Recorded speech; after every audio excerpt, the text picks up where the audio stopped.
Alkisah wonten ing jaman semanten. Wonten satunggaling ibu lan putranipun ingkang naminipun Mbok Rondo lan Joko Tarub. Piyambakipun sedaya sugeng prasaja lan sami-sami menyayangi satunggal kaliyan sanes. Ananging kabahagiaan kasebat sirna nalika Mbok Rondo ngalami sakit-sakitan.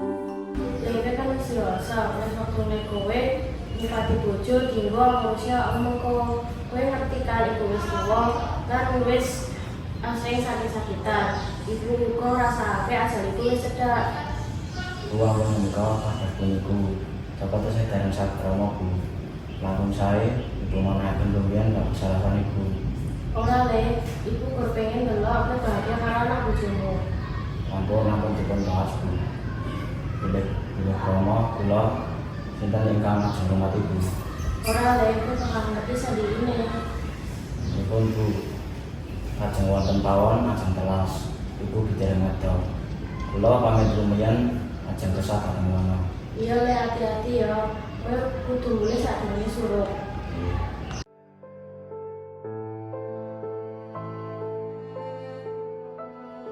Sampeyan ndi kok ora ketok? Motor-motor Pak, tetap kula ningali Joko rumiyin.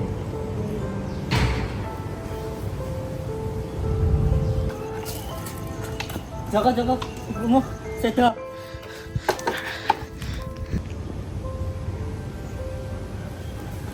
Mbok,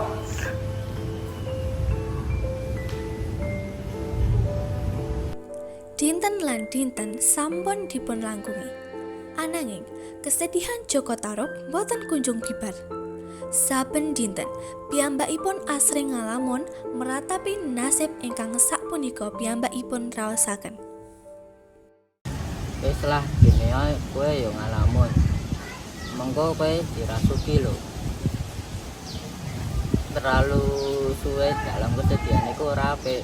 Bener iku Joko, uga ibumu tenang ing alam kono. Dunia kowe isih mikirake. Yen mangkono kepriye yen dhewe lunga berburu wae. Piye Joko, kemelu ora? Ananging wonten satunggal sisi mandhap pitu widodari saking kayangan. Ulama sahabatku udah banget kesalahan. Wah iya, udah banget. Tapi ya anak dewa agak-agak ada. Ulama kamu ini temen banget. Malah aku kalau bisa ngelak dan kaki. Iya bener saudaraku. Nanging aku udah selesai yang gini. Kue kabeh kalau rati bapak wae. Iya aku setuju. Maka bapak udah itu marah hati.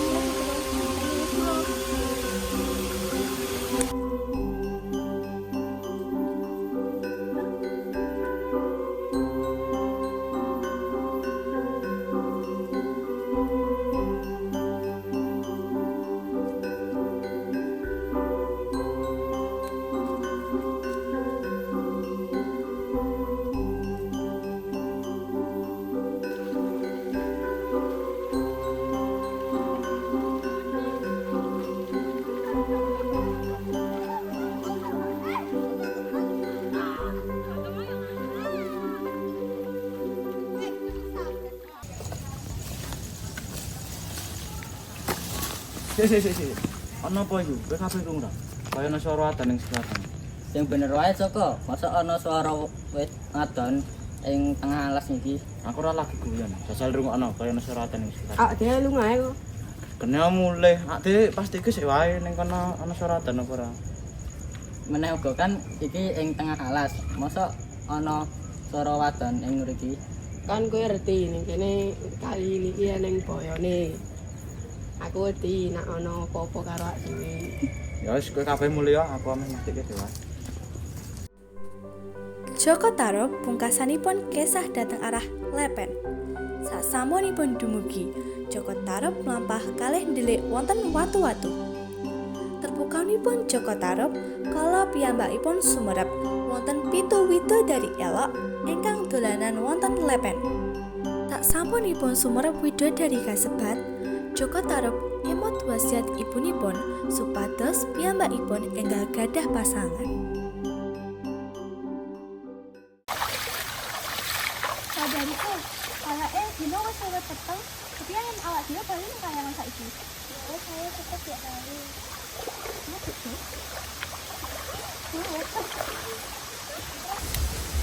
Ana apa Wulan? Selendangku ilang, aku ora nemu. Apa aku lari nekake saudariku? Ora, mau selendangnya tak ada kene karo ngene kuwi kabeh. Pengapurane Wulan, menawa kita iso ngewangi, mesti kita arep melu ngepadi selendang. Nanging kok ora dhewe awak dhewe dijaluk mulih karo bapak sadurunge sorot. Kita nang ngapurane ya Wulan, kita kudu ninggalake kene-kene. Jaga diri apa-apa ya Wulan, menawa selendangmu wis ketemu, agi-agi yo bagi menyang kayangan. Aku nyono aja tinggal ke aku. Saudariku. Keenam widodari kedah nilaraken Nawang Wulan kalian pangraosan sedih. Boten dangu, Joko Tarub murugi Nawang Wulan ingkang nembe mandeng kosong dateng arah Lepen amargi kaicalan selendang. Sapa kowe arep apa kowe? Aku dudu wong jahat. Kayane kowe tersesat. Aku pengen ngewangi kowe. Tenan kowe udah wong jahat. Aku tenan pengen ngewangi kowe. Ya wes, aku percaya nek kowe udah wong jahat. Sapa jenengmu? Jenengku Nawang Wulan. Aku Joko Tarub.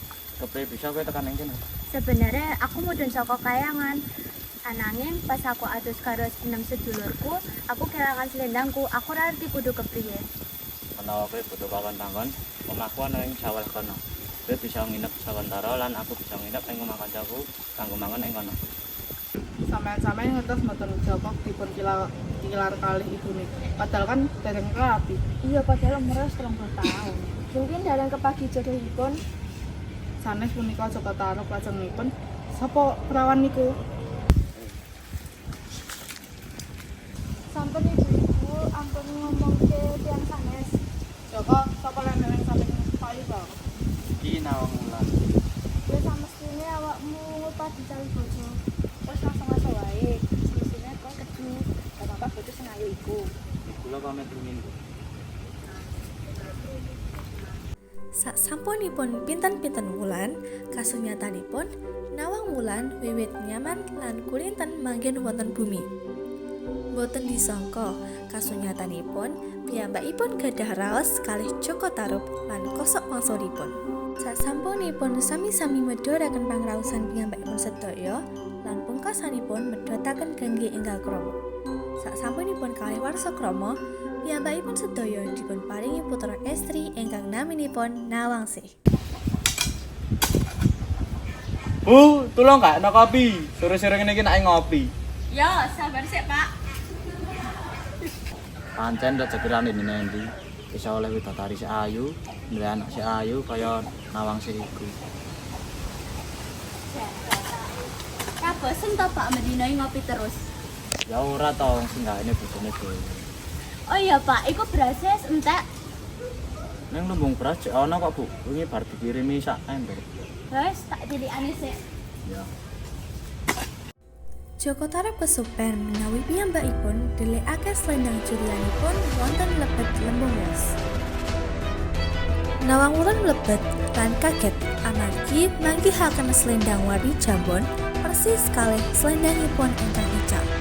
Nawang Wulan dados curiga menawi Joko Tarub ingkang nyolong slendangipun. Pak, aku harap takon, ngopo selendangku iso ana ning lumbung beras?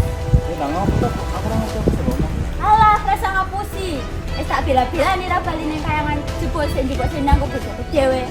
Aku njaluk ngapura, Bu. Aku pengen iso karo kowe. Aku pengen njaluk ngapura. Aku ra bisa kaya ngene terus. Aku kudu bali saka nang kayangan.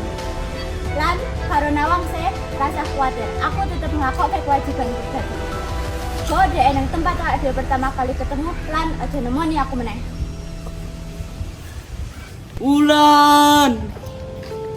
Nawang Wulan lajeng mabur. Wangsul dateng kayangan ngageng slendangipun kala wau. Joko Tarub namung saged nangisi kesahipun Nawang Wulan.